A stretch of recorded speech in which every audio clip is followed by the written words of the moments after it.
Hello, I'm Dr. Harpal Bains. I'd like to talk to you a little bit about menopause today. For those of you who are going through it or are right before you having the first few symptoms of it, menopause could be quite scary. It seems quite inevitable, which it unfortunately is. And most people would also be very familiar with the whole scare of HRT and cancers and might be wondering what BHRT is, and that is Bioidentical Hormone Replacement Therapy.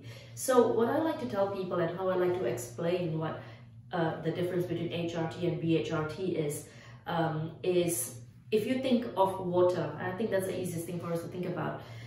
Water from my tap and water from the Himalayas are exactly the same. It's H2O. One may contain more minerals, more fancy bits and pieces. It might be tastier to drink, but really at the end of the day, it is still water. Now, you know what water looks like. It's nice, it's clear. What about if I add an extra oxygen to this water molecule? So most of you would know that water is H2O. Imagine if I could give you an extra oxygen. Must be a good thing, right? Oxygen is always good.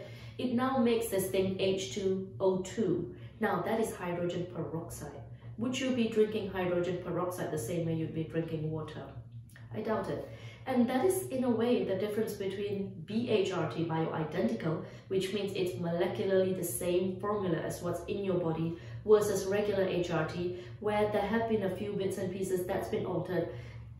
It is patented because it doesn't exist in nature. We cannot patent bioidentical hormones. It exists in nature.